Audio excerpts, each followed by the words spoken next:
Hello everyone, आज है 2 जून और आज इस वीडियो में हम बात करेंगे टाटा पावर के बारे में। देखिए, हमने देखा कि पावर सेक्टर में ना एक बड़ी आग हमने देखी, लेकिन पिछले कुछ दिनों से अगर आप देखें तो जब से मार्केट टूट रहा है, डेफिनेटली पावर सेक्टर में जो बड़ी कंपनियां हैं, चाहे वो टाटा पावर हो, अदानी पावर हो, उसने तो भैया अपने आप को किसी तरीके से संभाल लिया और डेफिनेटली संभलेंगे भी वो शेयर। लेकिन जो छोटी कंपनियां थी वो संभल नहीं पाई। और ये मैंने बहुत पहले भी कहा था कि देखो, पावर कंपनियां जोश में हैं, इसका मतलब ये नहीं कि हर किसी कंपनी के ऊपर दाव खेलो। जो बड़े प्लेयर्स है उस पर दाव खेलो। फ्यूचर का ये सोचे खरीदारी करो कि कौन सी कंपनी टिकेगी लॉन्ग टर्म में, किसको फायदा मिलेगा लॉन्ग टर्म में। तो वीडियो में डिस्कस करें टाटा पावर को लेकर। उससे पहले अगर आपने अभी तक चैनल को सब्सक्राइब नहीं किया है तो प्लीज अभी इसे सब्सक्राइब कर लीजिए, क्योंकि आगे भी बहुत सारे वीडियोस हैं जो आपको काफी ज्यादा हेल्प करेंगे।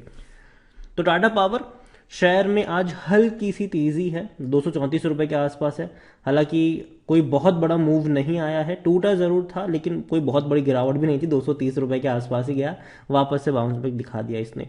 और इवन एक महीने में देखे तो 4-4.5% की गिरावट है। डेफिनेटली 250 रुपए से टूटकर नीचे भी आया था, 219 तक गया, बाउंस बैक कर गया, वापस टूट के 220 तक आया, वापस बाउंस बैक कर गया। अगर आप चैनल को रेगुलर फॉलो कर रहे हो तो टाटा पावर में मेरी बाइंग की रिकमेंडेशन तब से रही है जब से ये शेयर आपको 30 रुपए, 32 रुपए, 34 रुपए के आसपास मिल रहा था, और तब से मेरी बाइंग की रिकमेंडेशन यहां पर रही है। और मैंने ये कहा कि देखो, लॉन्ग टर्म का गेम खेलो यहां पर। लेकिन जब ये 250 रुपए तक गया था तब मैंने कहा था कि मैं अब खरीदारी नहीं करूंगा यहां पर, मैं इंतजार करूंगा अगर ये मुझे 200 से 220 की रेंज में मिलेगा तो, और उस लेवल पर मैं ऐड करूंगा। हालांकि ये वो लेवल है जहां पर मैंने कई सारे शेयर्स ऐड भी किए जब सस्ते थे। और अगेन मैं कह दूं, थोड़ा सा बायस ये हो जाएगा, तो अपनी रिसर्च खुद जरूर करिएगा कि टाटा पावर मेरे पोर्टफोलियो में है लेकिन बाइंग प्राइस काफी नीचे के लेवल पर है। और हाँ, 250 रुपए तक गया था तब मैंने प्रॉफिट बुकिंग किया था, आधी होल्डिंग मैंने बेची थी। जो मैंने पहले भी कहा था कि आधी होल्डिंग मैं बेचूंगा, 250 के आसपास आएगा, और बाकी को मैं कंटिन्यू करूंगा, 200 के आसपास आएगा दोबारा मैं खरीदूंगा, दोबारा मैं बेचूंगा, 250 के आसपास दोबारा खरीदूंगा। और ये मैंने कई बार किया है यहाँ पर। अगर हम बात करें तो अभी भी टाटा पावर मेरे पोर्टफोलियो में है, और मैं अभी बेच नहीं रहा हूँ, 250 रुपए के आसपास अभी मैं बेच नहीं रहा हूँ। लेकिन अगर ये 200 रुपए के आसपास जाएगा दोबारा तो डेफिनेटली मैं थोड़ी सी क्वांटिटी को ऐड करूंगा यहाँ पर। और अगेन मैं कह दूँ, ये मेरा ऑब्जर्वेशंस है, हो ये भी सकता है कि मार्केट की हालत बहुत ज़्यादा खराब रहे और 200 रुपए तक या फिर 210 रुपए तक जाए और एक झटके में टूट जाए, लेकिन ऐसा चांसेस ना के बराबर, ऐसा नहीं होने वाला है। टाटा पावर में अगर हम देखें तो लार्ज कैप शेयर है, 74,000 करोड़ से भी ज्यादा का इसका मार्केट कैप है। वॉल्यूम देखें तो 1 करोड़ 31 लाख से भी ज्यादा की बड़ी क्वांटिटी में शेयर ट्रेड हुआ है, काफी बड़ी क्वांटिटी में। टाटा पावर में देखा जाए तो प्रमोटर की भी अच्छी खासी होल्डिंग है और बड़े बड़े फंड हाउसेस की भी। कंपनी बहुत बड़ा मुनाफा भी छाप रही है, 12,000 करोड़ का कंपनी का रेवेन्यू आया है मार्च क्वार्टर में, जो पिछले साल 10,000 करोड़ का था। प्रॉफिट कंपनी ने 500 करोड़ से भी ज्यादा का कमाया है, जो पिछले साल इसी क्वार्टर में 400 करोड़ से भी कम का था। और प्रमोटर कौन है? टाटा सन्स, टाटा ग्रुप की कंपनी है। और 1.40% की प्रमोटर की छोटी सी होल्डिंग गिरवी भी है, 6.53% की होल्डिंग एलआईसी के पास है, 23.14% की होल्डिंग इंडिविजुअल इन्वेस्टर्स के पास देखने को मिल रही है। डिविडेंड पेइंग शेयर है, डिविडेंड 175% का पे करने का अनाउंस किया है। हर उस इन्वेस्टर्स को डिविडेंड मिलेगा जिन लोगों के पास टाटा पावर के जो शेयर है वो 15 जून से पहले जिनकी भी बाइंग होगी उनको मिलेगा डिविडेंड, और वो भी पर शेयर 1 रुपए 75 पैसे का। टाटा पावर को लेकर अगर हम देखें तो टाटा पावर में आप देख सकते हैं कि according to Moneycontrol user 16% लोग कह रहे हैं बेचो, बाकी हर कोई कह रहा है खरीदो, खरीदारी करी है तो बने रहो। कंपनी के रेवेन्यू शानदार है, आप देखें तो 30,000 करोड़ से भी कम के रेवेन्यू थे, आज वो 40,000 करोड़ से भी ज्यादा है, 40 से 45,000 करोड़ के आसपास पहुंच चुके हैं। तो बड़ी रफ्तार कंपनी के रेवेन्यू में हमें देखने को मिली है। प्रॉफिट में भी कंपनी काफी आगे है, और यहां पर 42 का पी है, थोड़ा सा महंगा है। सेक्टर पी 23 का है, और 42 मैं ये कहूंगा कि जैसे कि मैंने पहले भी आगे, अगर 210 215 के आसपास मिलेगा मैं खरीदारी की कोशिश दोबारा करूंगा यहां पर। और ये मेरा ऑब्जर्वेशन है। अगेन यहां पर आप देखो तो 25% एनालिस्ट है वो खरीदारी करने की भी सलाह दे रहे हैं। खरीदारी करने का सही मौका भी है क्योंकि शेयर ओवरबॉट जोन में नहीं है, कोई भी रेड फ्लैग नजर नहीं आ रहा है, अच्छा डिविडेंड पेइंग शेयर है, लेकिन थोड़ा सा महंगा है अभी, डेफिनेटली महंगा है। और होल्डिंग्स की बात करें, शेयर होल्डिंग्स की बात करने जाए तो 46.86% की होल्डिंग प्रमोटर के पास है, 4.83 mutual funds, 11.05 domestic institution, 10.82 FIIs, 26.44% की होल्डिंग रिटेल और अदर पार्टीज के पास देखने को मिल रही है। देखो टाटा पावर को लेकर मैं एक ही चीज कहूंगा कि कंपनी का जो बिजनेस है वो मुझे पसंद आ रहा है, खास करके इनका रिन्यूएबल एनर्जी वाला बिजनेस और दूसरा इनका इलेक्ट्रिक व्हीकल्स वाला बिजनेस। और देखो सरकार भी जो है वो इस बिजनेस को आने वाले दौर में, इवन आने वाले क्या अभी से काफी ज्यादा पुश भी कर रही है।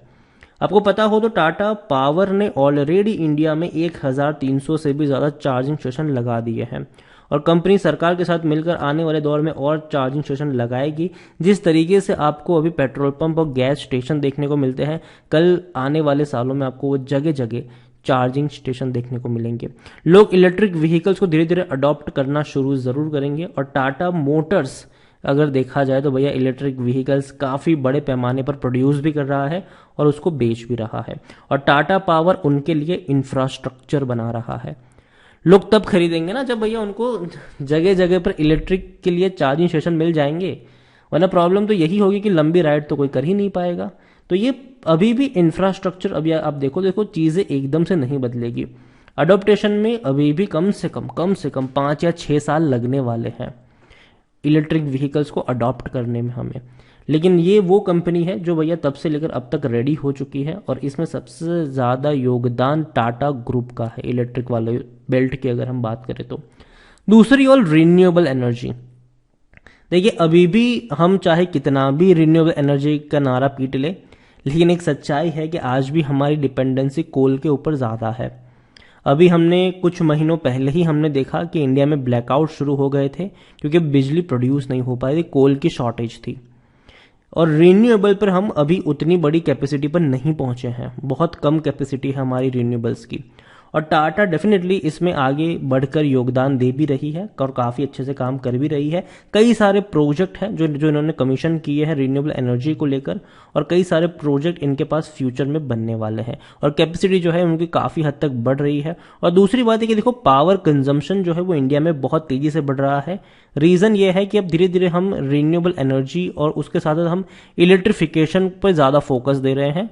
और दूसरी बात, इकोनॉमिकल ग्रोथ अगर धीरे धीरे बढ़ेगा तो कंजम्पशन भी बढ़ेगा और आने वाले दौर में हमारी जो डिपेंडेंसी है वो बहुत ज्यादा इलेक्ट्रिक चीजों पर बढ़ने वाली है। पहले क्या था भैया, हम बिना एसी के भी लोग रहते थे, आज भैया एसी नेसेसिटी है सबकी। बर्तन धोने के मशीन आ चुके हैं, माइक्रोवेव से लेकर कई सारी चीजें हैं, वॉशिंग मशीन से लेकर कई सारी चीजें हैं जिस पर हमारी डिपेंडेंसी है और उसको चलाने में बिजली चाहिए ही चाहिए। तो यही कहूंगा कि देखो कंजम्पशन तो बढ़ेगा, लेकिन इसका मतलब ये नहीं है कि हम हर उस पावर कंपनी पे दाव लगाए जिसके पीछे पावर लिखा है। नहीं भैया, मत करना ऐसा। जो कंपनी इस स्पेस में आपको लगता है कि तहलका मचा सकती है, लंबे समय में अच्छा परफॉर्म कर सकती है, उन्हीं पर दाव लगाओ। मैंने पहले भी कहा था, अब भी कहूंगा, 3 क्लियर विनर होंगे इस स्पेस में। टाटा होगा, अडानी होगा और अंबानी होगा। यहां पर अंबानी में भैया मुकेश अंबानी, जिनकी कंपनी अभी तक आई भी नहीं है, ठीक है, अनिल अंबानी नहीं, तो रिलायंस पावर के पीछे मत भागना कोई। यहां पर अभी के लिए मैं इतना ही कहूंगा कि टाटा पावर कंपनी अच्छी है, बस खरीदारी का जो प्राइस है वो आपका ऊपर के लेवल पर नहीं होना चाहिए। खरीदारी का जो प्राइस है वो आपका 200 से 210 की रेंज में होना चाहिए। वहां पर मिल रहा हो तो डेफिनेटली आप खरीदारी कर सकते हो, और नहीं, और ऑलरेडी खरीदारी करके रखे तो देखो बेचने की जरूरत नहीं है, रखे रहो इसको। और 250 का जो रेंज है वो डेफिनेटली शॉर्ट टर्म के लिए इनको परेशान करेगा। वहां पर रेजिस्टेंस बैठा है, कई बार वहां से टूटा है, तो रेजिस्टेंस वाला जो रेंज है वो 250 का है। प्रॉफिट बुकिंग का रेंज 250 का रहेगा वहां पर कुछ वक्त के लिए, लेकिन एक वक्त ऐसा भी आएगा जब उसको तोड़कर ब्रेकआउट भी दिखाएगा। तो अच्छी कंपनी है, बस शर्त सिर्फ इतनी है कि भैया आपकी जो बाइंग प्राइस है वो महंगी नहीं होनी चाहिए। वीडियो को यहीं पे एंड करूंगा, पसंद आया हो तो लाइक कर शेयर करें। चैनल पर अगर आप पहली बार आए हैं तो प्लीज सब्सक्राइब करें। और टाटा पावर के बारे में आप क्या सोचते हैं वो भी आप मुझे कमेंट में लिखकर बता सकते हैं। Thank you.